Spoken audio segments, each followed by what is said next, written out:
image is almost completely obscured because of glass deterioration, because of that haze. And then this is the post. That's with new glass, huh? That's new glass. Unbelievable. This is actually a relative of Napoleon, Jerome Bonaparte II, who was.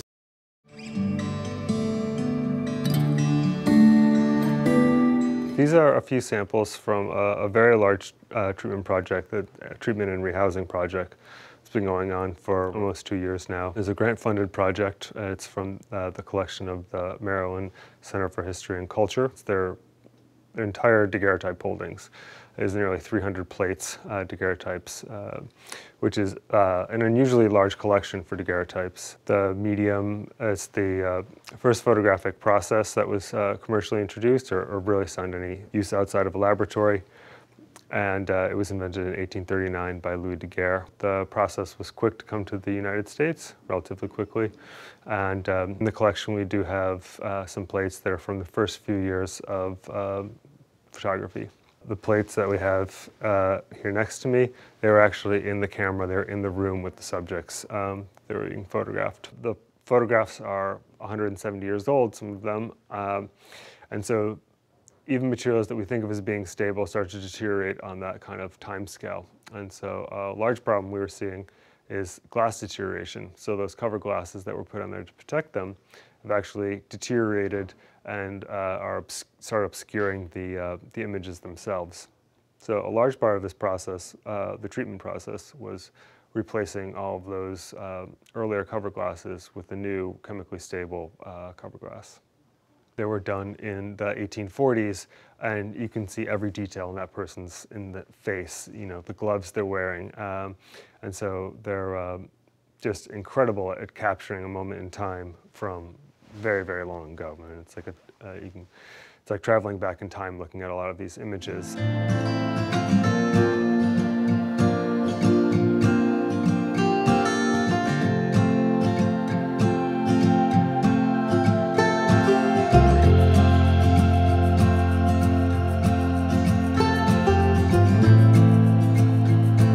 This project is from the William Way LGBT Community Center here in Philadelphia. And what we have here are a number of panels, and these are only a few, we have more in-house, panels from Barbara Giddings' various presentations at the American Library Association and American Psychiatric Association conferences in the early to late 1970s. Barbara Giddings was an early LGBT gay activist. She was very active in the community, but specifically with libraries. So this is all book covers.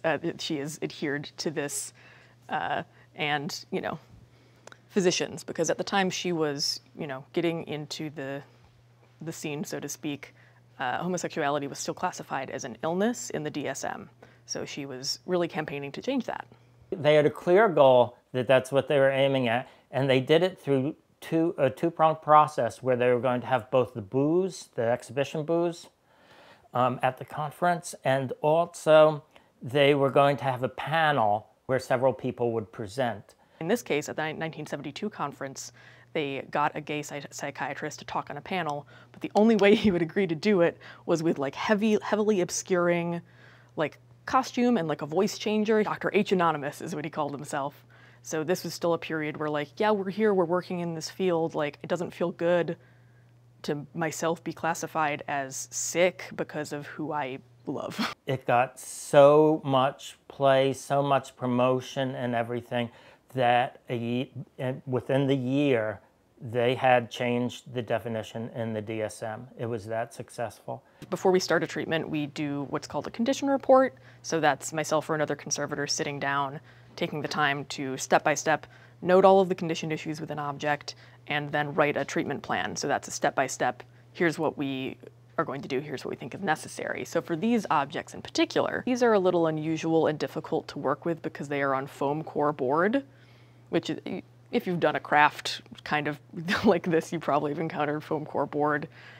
So unlike other paper that's not rigid, you know, picture a sheet of paper, it bends, it moves, these are standing up straight.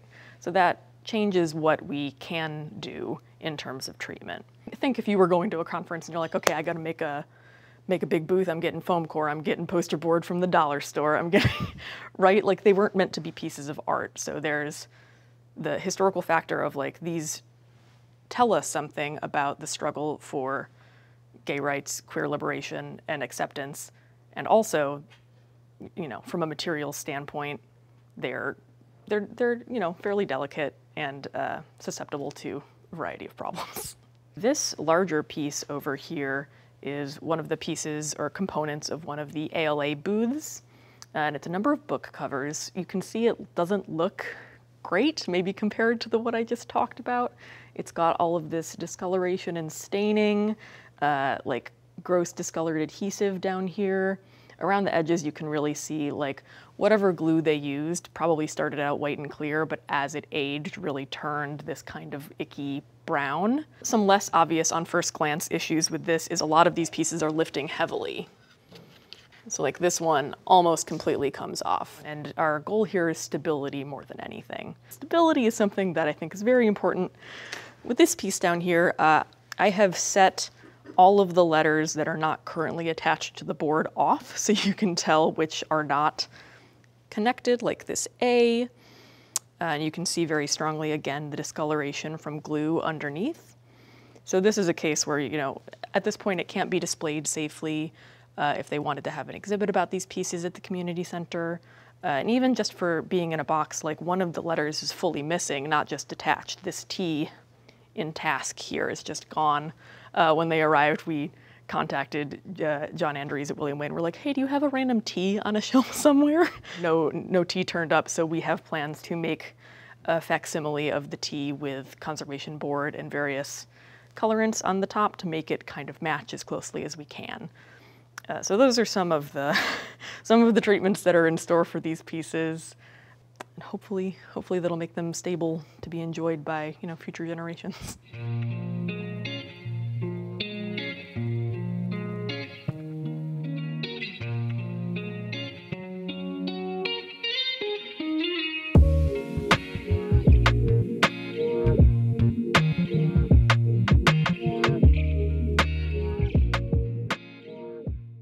This is one of a set of 16 watercolors that were produced for the Chicago World's Fair in 1893. That's also called the Columbian Exposition because it was scheduled for the 400th anniversary of Columbus's arrival in the New World. A World's Fair typically always had a theme of showcasing the latest and greatest and most exciting inventions, but there was also a real theme of sort of nationalism and heritage, especially for different countries, both in the New World and in the Old World. These watercolors came from Japan, and what they were doing in their pavilion is they had a display of many of their archaeological finds, which were an important part of showing their history as a nation and that they had been Japan and had a cohesive identity for a really long time.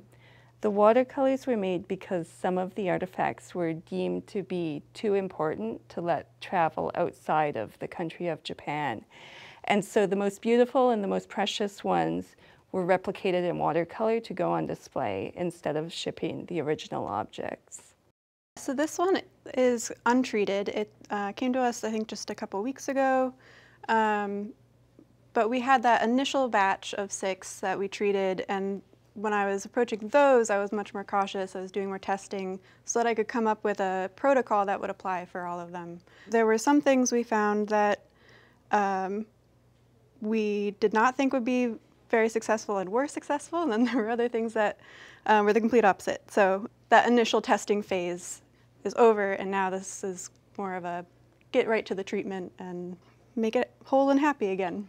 And I think another step that kind of helps with legibility, maybe in a way that is a little counterintuitive, is actually reinforcing the really weakened pulpy areas. Because right now it's almost distracting just by the extent of deterioration. Like it's, at least maybe it's a conservator bias, but my brain immediately focuses on this whole edge. So one of the things that I had kind of come up with a procedure for with the last treatment was a way of reinforcing the area with similar toned papers so that it kind of recedes back visually and is more stable. And so I had to sandwich it because there's just no strength left in this area. And you would think that overlaying the paper would just reduce all of that visibility. But we were fortunate to have really lovely thin tissue that, I mean, I don't even know if it's registering on the camera, but when it's over the object, it adds that reinforcement, but you can still see the object through it. And then for the added stability, we have something a little thicker that goes on the back, and that also helps tone that edge.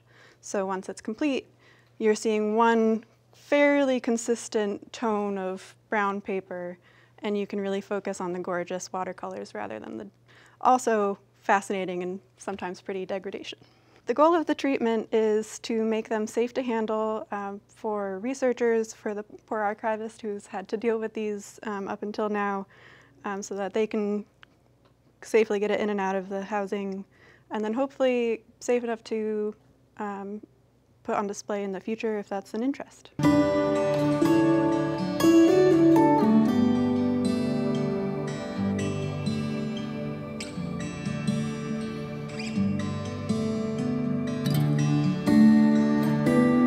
We tend to, especially with unique items that aren't just published and, where there's hundreds and hundreds of copies, we treat them with an understanding that they are artifactual to some degree. The history of the way they were used and how they were made is important to preserve. So we will ask those sorts of questions, like what can I do to preserve as much of this as possible and change it to the least extent possible.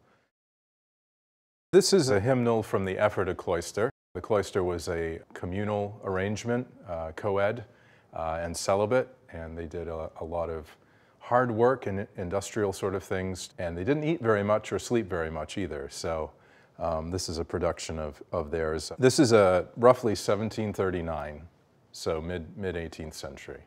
Three main condition issues were, first of all, the book is falling apart, or was falling apart. Leaves were popping out, and really it's the original sewing, it's the original cover. It's indicative that it had been used over time. Another issue is very common with these manuscripts, and that is they're written in iron gall ink. And with music manuscripts, you do have to create lines, which happens to line up with the foredge of the book where you're handling it.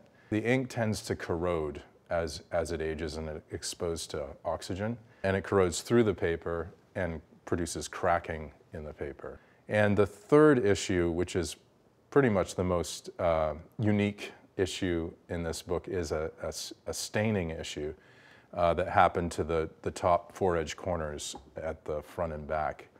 You could probably see these sort of turquoise blotches on, this is blotter paper. This is my effort to reduce that staining, but originally it was through much of the book, kind of super intense turquoise.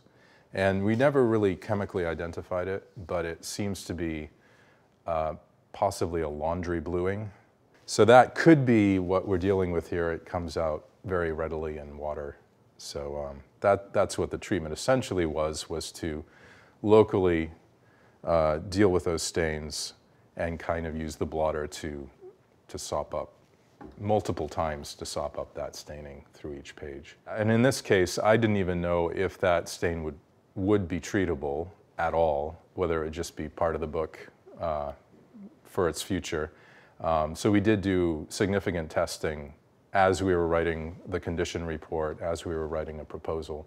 We weren't going to just guess whether it was treatable or not. That whole communicating with the client and thinking, oh, is this stain potentially an 18th century event, right? Did it happen at the cloister? And we kind of, not 100%, but we're pretty certain that it was at least late 19th or early 20th century, based on laundry bluing and when that was developed and that sort of thing. So there are definitely things that you can try to imagine happening. We didn't get the details about it. It would have been nice to have a confession about, I spilled this and this is how it happened. So interestingly, it did move, and where it overlapped other media, I was able to treat it without impacting media that I didn't want to move. We're not even covering the spine with new material, just letting that express the, see the layers that were used in assembling the book in the first place.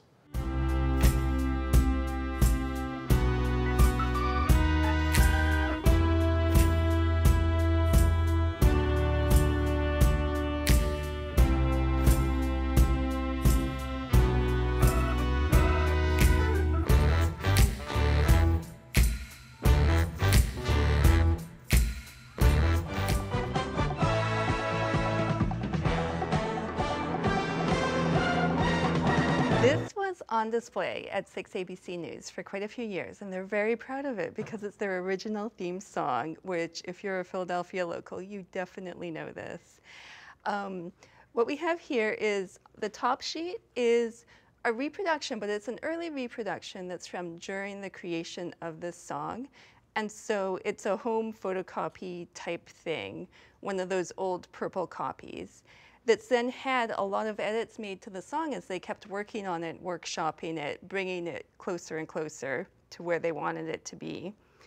The lower version is a more professional printing, which you see that type of printing for musical scores frequently.